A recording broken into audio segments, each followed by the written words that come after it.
오늘도 이 자리에 나오셔서 함께 예배드리는 모든 성도님들께 은혜가 충만하시기를 주님의 이름으로 축원합니다.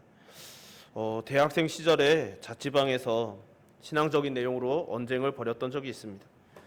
언성이 높아지고 감정이 격해질 즈음에 성령께서 지혜를 주셔서 서로 간에 사용하였던, 서로 다투고 있던 그 단어들의 정의를 하나하나 대조하며 보았습니다. 그리고 결론이 우리는 같은 이야기를 서로 다른 용어로 주장하면서 다투었다는 것을 확인하고 서로 민망해했던 기억이 납니다. 저는 문과였고 신학 전공이었고 상대방은 이과였기에 미묘하게 사용하는 단어들과 개념이 달라서 일어나는 일이었던 것이죠.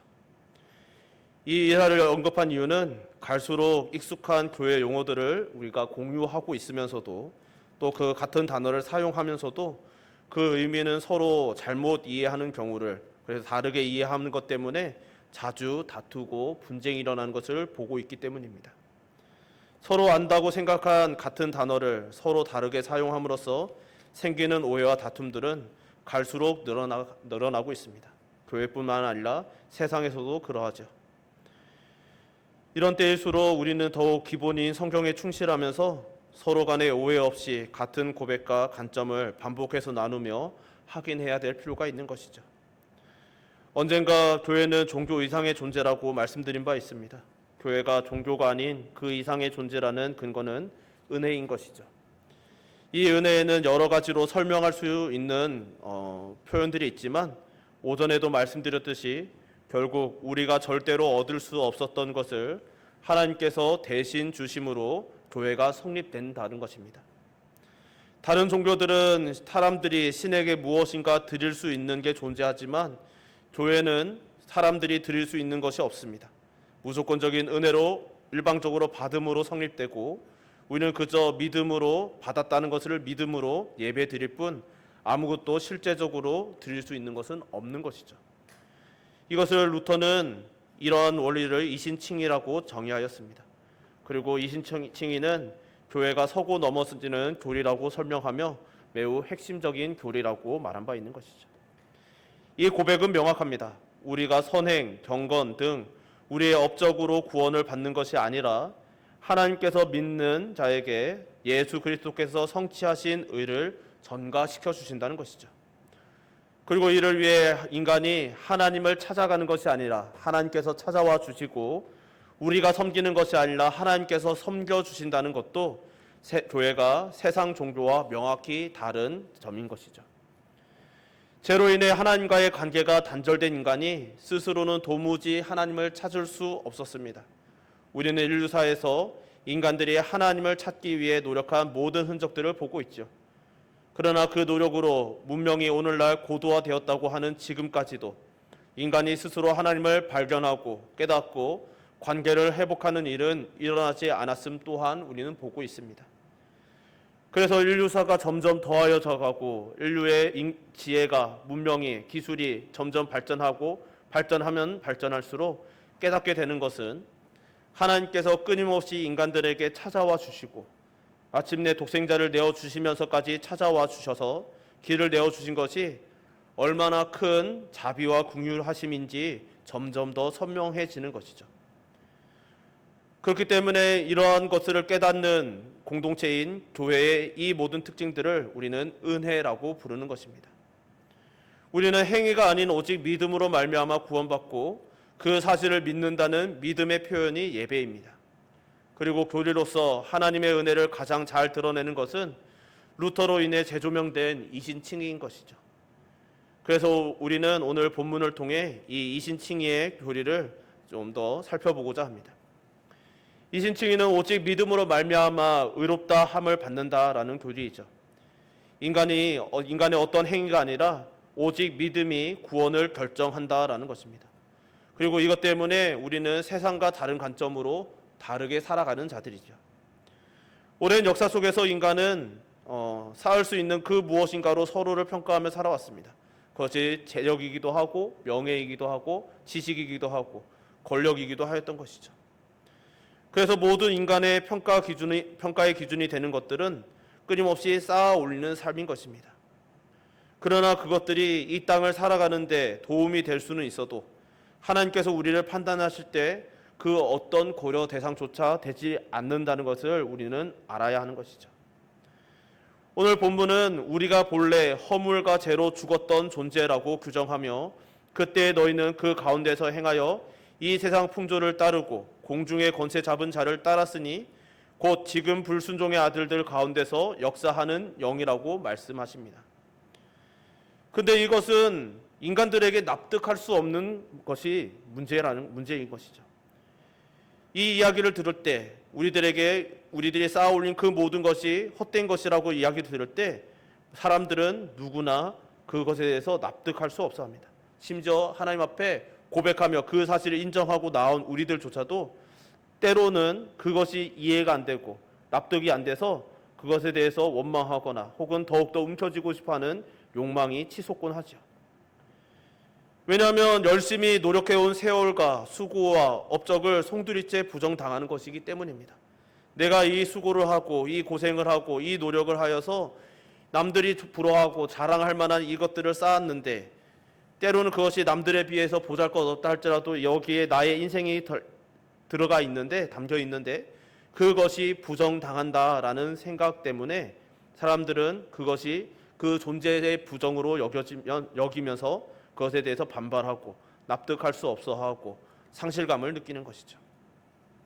그러나 우리는 성도들이고 성도들은 하나님께서 이렇게 선언하시는 그 선언에 동의하는 사람들임을 기억해야 합니다. 즉 나는 아무런 소망이 없는 절망적인 죄인이었음을 인정하는 사람들이 바로 성도인 것이죠. 그리고 긍휼이 풍성하신 하나님께서 한이 없는 사랑으로 우리에게 은혜를 베푸사 믿음으로 구원하시기를 기뻐하셨음을 또한 고백하는 자들입니다. 이때 우리의 어떤 가능성이나 업적 때문에 그리고 내가 어떤 경건을 쌓아서 하나님 칭찬하실 만한 어떤 선한 행동을 했기 때문에 그런 일들이 이루어진 것이 아니라 오직 우리 안에 있는 믿음을 보시고 우리를 구원하시기를 기뻐하셨습니다. 그리고 심지어 그 믿음조차도 하나님께서 우리에게 은혜로 거저 주신 선물이라는 것이죠. 왜 이렇게까지 은혜를 베푸셨을까요? 9절에 누구도 자랑하지 못하게 하기 위해서라고 말씀하시는 것이죠. 즉 그 누구도 구원을 자랑하지 못하게 하시기 위해 오직 하나님의 은혜로만 구원을 이루신 것입니다. 우리는 은혜로 구원받았고 은혜로 하나님의 자녀라는 것가 됨을 거저 얻은 자들인 것이죠. 선물로 받은 자들입니다. 그렇기 때문에 우리는 교회 안에서는 우리의 인간의 한계로 그런 일들이 때로는 연약한 모습이 드러난다 할지라도 교회 안에서는 모두가 하나님 앞에서 동등한 형제요 자매가 되는 것이죠. 인간에서 얼마나 많은 것을 쌓았든지 얼마나 높은 지위에 올랐든지 성공했든지 실패했든지와 상관없이 또 심지어 우리가 교회에서 신령한 것으로 여겨지는 경건한 모든 행동들, 성경을 읽는 것, 기도하는 것, 암송하는 것, 예배를 드리는 것 그런 것들을 얼마나 많이 했는가도 상관없이 우리는 모두 믿음으로 하나님을 고백하는 자들은 모두 동일하게 하나님의 자녀들인 것이죠. 하나님께서는 우리의 자녀됨에 대해서 우리의 성도됨에 대해서 그 누구도 서로 우에 서며 비교하기를 원치 않으셨습니다. 오직 하나님 앞에서 은혜 앞에서 우리는 모두 한 형제 자매이며 하나님 앞에 동등함을 인정하고 고백하는 자들이어야 하는 것이죠. 그래서 교회는 세상과 다른 원리로 돌아갑니다. 세상에서는 그런 세상적인 것들로 쌓아 올린 것들로 노력과 수고로 업적으로 평가받지만 교회에서는 그런 것들로 평가받지 않는 것이 바람직한 것이죠. 그러니까 성도는 외적인 기준으로 판단하는 것에서 영적인 것을 분별하는 데 점점 익숙해져가는 사람들이 됩니다. 세상의 모든 판단으로부터 또한 자유해지는 것이죠. 세상에서는 가지지 못한 것이 부끄러운 일이지만 교회에서는 하나님 앞에서는 우리가 가졌거나 가지지 못했거나 그 모든 것이 자랑도 아니고 부끄러운 것도 아니어야 하는 것입니다. 세상의 그 어떤 것도 우리를 부끄럽게 할 수 없는 것이죠. 모든 인간은 언젠가 모두 여호와의 존전 앞에 서게 될 것입니다. 아무것도 감출 수 없는 그 존전 앞에서 우리의 모든 삶을 판단받게 되죠. 그런데 이 믿음에 대해 어떤 이들은 결국 하나님께서 인정받을 만한 삶을 살아야만 좋은 판결을 받는 것이 아니냐고 질문하죠. 그래서 자꾸 그런 의문이 들기 때문에, 그런 생각이 들고 걱정이 들기 때문에 자꾸만 구원의 조건들을 추가합니다. 그것을 구원의 조건이라고 말하지 않고 돌려 말하며 그것으로 우리가 구원받았다는 증거로 삼을 수 있다라는 식으로 자꾸 무엇인가 우리들의 해야 할 일들을 율법처럼 추가하는 것이죠. 그러나 우리는 분명히 알아야 하는 것입니다. 구원의 조건을 건다면 대체 어디까지, 얼만큼 해야 할까요? 우리는 과연 예수님께서 오셨을 때 그 당대의 바리새인들만큼이라도 의를 행하며 살아갈 수 있을까요? 하나님께서는 야고보를 통해 분명히 말씀하십니다. 누구든지 온 율법을 지키다가 그 하나를 범하면 모두 범한 자가 되나니. 100가지 율법이 있다면 그 중에 99가지를 지키고 딱 한 가지만을 못 지켰다 하더라도 그것은 99점이 아니라 빵점이라는 것입니다. 심지어 그 기준은 우리 주님께서 너희들의 마음의 생각만 하여도 범죄라고 그 기준을 제시하신 바 있는 것이죠. 인간의 눈으로는 우리들의 겉으로 드러나는 외관으로, 겉으로 드러나는 표정과 생각들, 말들, 그리고 행동들로 그 모든 것이 평가되지만 하나님 앞에서는, 주님께서는 그 마음 속에서 스치듯이 범죄하더라도, 범죄된 마음을 품더라도 그 마음과 생각 자체가 죄라고 말하는 것이죠. 그러니 그 엄격한 기준 앞에서 그 누가 대체 의로운 삶을 살 수 있을까요? 그 정도의 삶을 만약에 살아낼 수 있다면 우리의 구원은 자랑할 수 있게 되는 것이 아니겠습니까? 그러나 성경에서는 우리가 행한 대로 갚아주신다거나 심판하신다는 그런 모든 말씀들의 전제를 우리의 마음, 우리의 조건, 우리가 행할 수 있는 것으로 정하지 않습니다. 오직 믿음으로 행한 행위들만을 의미하는 것이죠. 하나님께서 보시는 것, 하나님께서 인정해 주시는 행위는 언제나 믿음과 연결된 행위입니다. 그러니까 믿음으로 행했을 때 흠과 티가 가득함에도 은혜로운 판결을 내려주시고 거기에 더해 상을 주신다는 것이죠. 그렇게 우리는 어떤 상급을 받든 간에 바울이 고린도전서 15장에서 고백하였듯이 그러나 내가 나된 것은 하나님의 은혜로 된 것이라 고백할 수밖에 없는 것입니다. 우리가 할 수 있었던 모든 선한 일은 모두 믿음으로부터 나온 것이기 때문이고 믿음조차도 하나님께서 은혜로 주신 선물이기 때문입니다. 그러니까 성경이 알려주시는 이신칭의는, 오늘 본문을 포함해서 이신칭의는 하나님께서 우리가 처음 믿을 때 우리의 믿음을 보시고 그 믿음조차 하나님께서 거저 주신 것임에도 불구하고 우리를 영원히 의롭다고 인정해 주시는 것이죠. 이 믿음이 바로 아브라함으로부터 내려오는 모든 믿음의 선진들이 한결같이 고백하는 바인 것이죠. 아브라함은 믿음의 조상이라고 부르며 믿음의 시초격으로 보입니다. 그래서 믿음의 조상 아브라함의 그 믿음을 가만히 살펴보면 사실 아브라함도 흠과 티가 많은 사람이죠.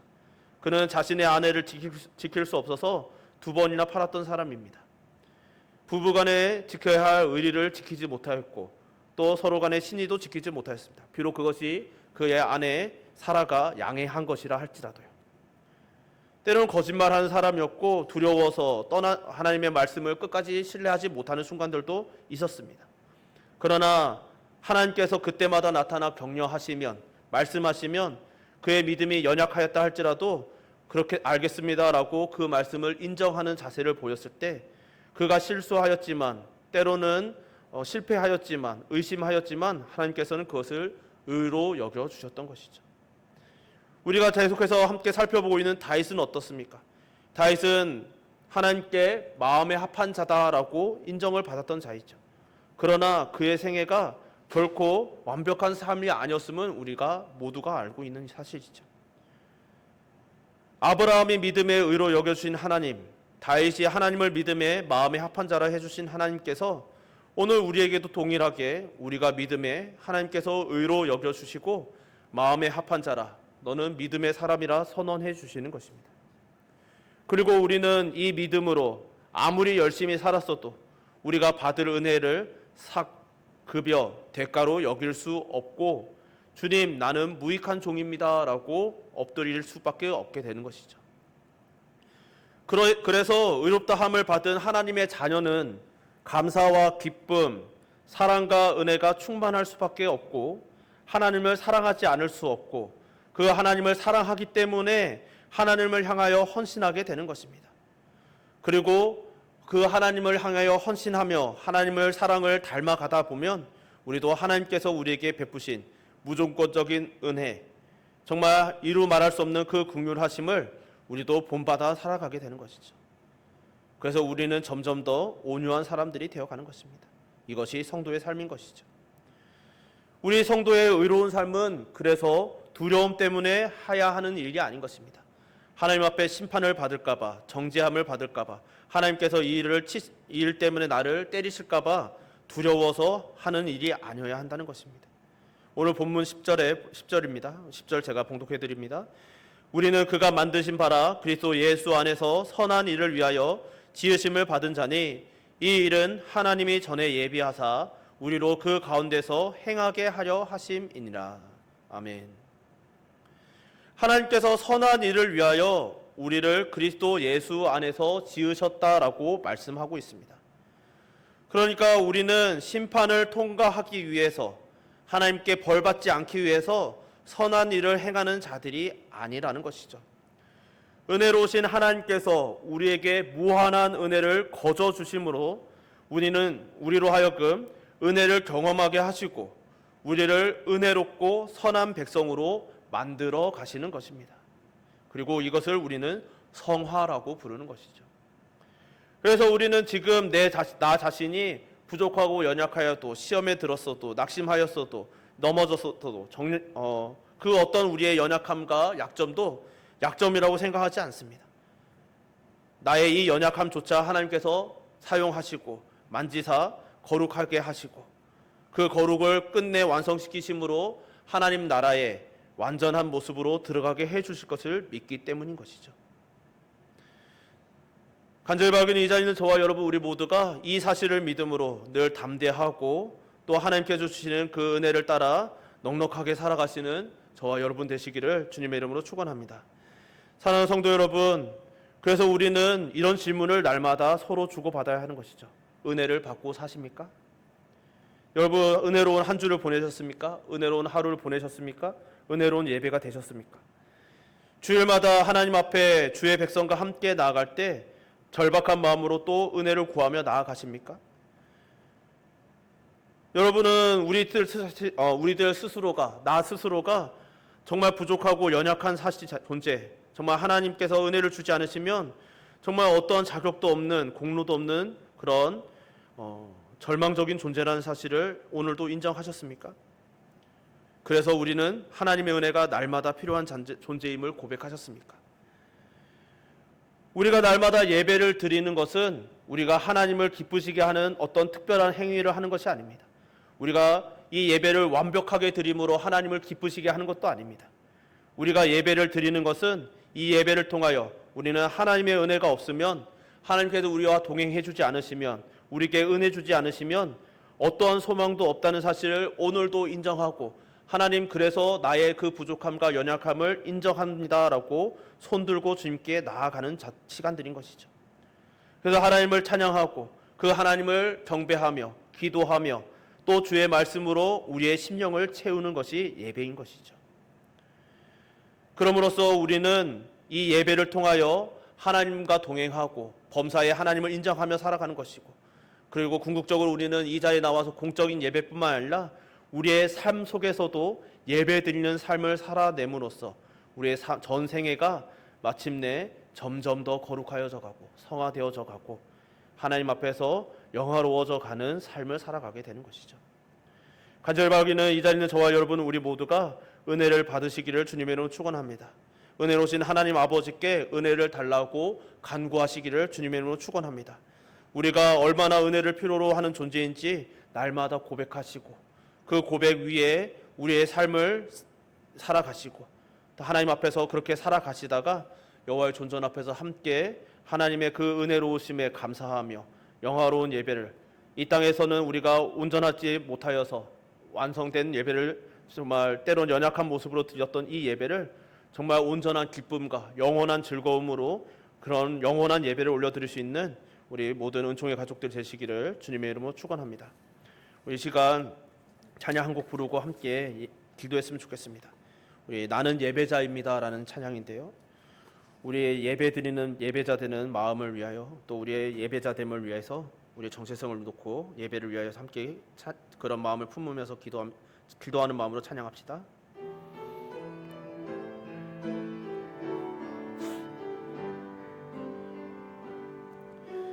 나는 하나님을 예배하는 예배자입니다. 내가 서 있는 곳 어디서나 하나님을 예배합니다. 내 영혼 거룩한 은혜를 향하여 내 마음 완전한 하나님 향하여 이곳에서 바로 이 시간 하나님을 나는 하나님을 예배하는 예배자입니다. 나는 하나님을 예배하는 예배자입니다. 내가 서 있는 곳 어디서나 하나님을 예배합니다. 내 영혼 거룩한 은혜를 향하여 내 마음 완전한 하나님 향하여 이곳에서 바로 이 시간 하나님을 예배합니다. 우리 함께 기도합시다. 기도하실 때 하나님, 우리들의 믿음을 날마다 점검하고 돌아보는 자들 되게 하여 주옵소서. 정말 우리의 믿음으로, 오직 믿음으로 하나님 앞에 선다는 이 믿음을 놓지 않고 하나님 앞에 겸손하게 날마다 나아가는 자, 그렇게 예배자로 주님 앞에 서는 자들, 그런 성도가 되어서 영원토록 하나님을 예배하며 하나님의 그 은혜를 찬양하고 고백하며 또 하나님을 증거하는 성도 되게 하여 달라고, 그런 교회 되게 하여 달라고, 우리의 오늘 예배를 위하여서 우리의 예배자 된 삶을 위하여서 이 시간 주여 한번 부르고 기도합시다. 주여, 사랑의 많고 풍성하신 하나님 아버지, 오늘 주님 앞에 나와 기도하고 나아갑니다. 주 하나님 아버지, 주의 말씀을 통하여서 우리의 믿음을 돌아봅니다. 하나님, 우리는 하나님의 은혜로 말미암아 구원을 받았습니다. 하나님의 은혜로 말미암아 우리는 거저 하나님께의 자녀가 되었습니다. 주 하나님 아버지, 이 일에 우리의 어떤 공로도 없으며 어떤 행적도 없습니다. 그저 하나님께서 나를 사랑하신다, 내가 너를 사랑하여 너를 구원하였다라고 말씀하여 주셨을 때 그 말씀을 믿었을 뿐입니다. 그 믿음조차도 하나님께서 우리에게 주신 선물임을 인정하고 고백합니다. 주 하나님 아버지, 그렇기에 우리가 오늘 예배 올려드립니다. 우리들이 어떤 것도 드릴 것이 없지만 그저 하나님께서 우리에게 주신 그 구원, 주 하나님 우리에게 주신 그 은혜를 인정하고 그 구원을 받았음을, 우리가 하나님께 그 은혜를 받았음을 오늘도 찬양하고 기도로 경배로 고백하며 또 주의 말씀을 귀 기울이며 우리의 심령에 채웁니다. 주 하나님 아버지, 이 예배를 통하여 우리가 하나님 앞에 우리의 믿음을 드러내고 또 하나님 아버지, 우리가 믿음을 주 하나님에 고백하며 우리의 믿음을 하나님께 드러내고 있사오니 주 하나님 아버지, 이 예배를 통하여 우리 모두의 삶이 날마다 하나님께 더 가까이 나아가는 삶이 되게 하여 주옵소서. 주 하나님 아버지, 때로는 우리의 연약함 때문에 우리가 이 세상의 기준에 이리저리 요동친다 할지라도 주 하나님 아버지, 날마다 주님 앞에 예배드림으로, 기도함으로, 말씀을 가까이 함으로, 하나님과 친밀히 교제하고 동행함으로, 하나님을 예배함으로 우리의 마음이 날마다 하나님께로 향하게 하여 주시고 하나님께서 우리를 다듬어 가시는 대로 거룩한 백성이 되어져 가게 하여 주옵소서. 하나님 아버지, 오늘도 이렇게 저희들에게 은혜 주시고 은혜 주시며 은혜 주심에 감사드리오며 예수님으로 기도드립니다. 사랑이 많은 크시고 은혜가 풍성하신 하나님 아버지, 오늘도 이렇게 저희에게 은혜를 주시사 예배드리게 하여 주시고 또 주의 말씀으로 우리를 채우게 하심을 감사드립니다. 오늘 말씀을 통하여 우리들이 다시금 돌아보는 것은 우리들은 그 어떤 공로와 행적도 없이 오직 하나님 아버지의 은혜로 긍휼히 여겨주심으로 그 사랑으로 하나님의 자녀가 되었다는 사실입니다. 하나님께서 우리를 사랑한다 말씀하시고 우리를 구원하셨다 말씀하시고 주의 이름을 믿으라 하실 때 우리들이 그 사실을 인정함으로 그 인정하는 그 믿음조차도 하나님께서 주셨지만 그 믿음을 인정할 때 받아들일 때 하나님 앞에 엎드릴 때 우리를 사랑하사 영원한 구원을 약속하시고 우리에게 큰 은혜를 더하여 주심으로 마침내 하나님을 향하여 나아갈 수 있게 하심을 우리들이 되새겨 봅니다. 우리들이 알고 있었습니다. 늘 알고 있었고 몰랐던 사실이 아니지만 오늘 이 고백을 우리가 다시 한번 점검하며 되새겨 싸우니 우리의 믿음이 더욱더 견고하여져 가게 하시고 우리의 이 고백이 더욱더 더하여져 가게 하시고 날마다 고백에 고백을 더하고 하나님을 향한 예배에 예배를 더하여 감으로 우리의 삶이 예배로 충만하고 하나님을 뜻을 따라서 거룩하여져 가는 성화되는 백성 되게 하여 주시옵소서. 우리의 모든 예배의 여정에 함께하여 주심에 감사드리오며 예수님 이름으로 기도드립니다. 아멘. 찬송가 279장 찬양하시겠습니다.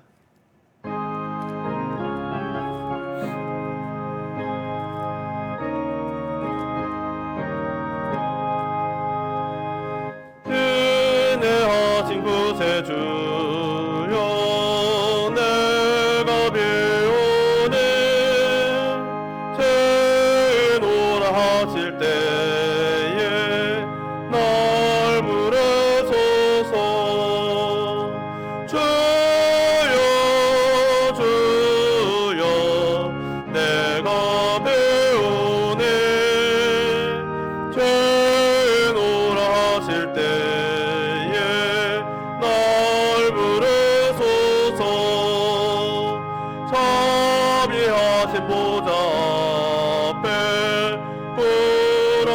엎드려 자복하고 회개하니 믿음 주소서 주여 주여 내가 배우네 죄노라 하실 때에 날 부르소서 만복그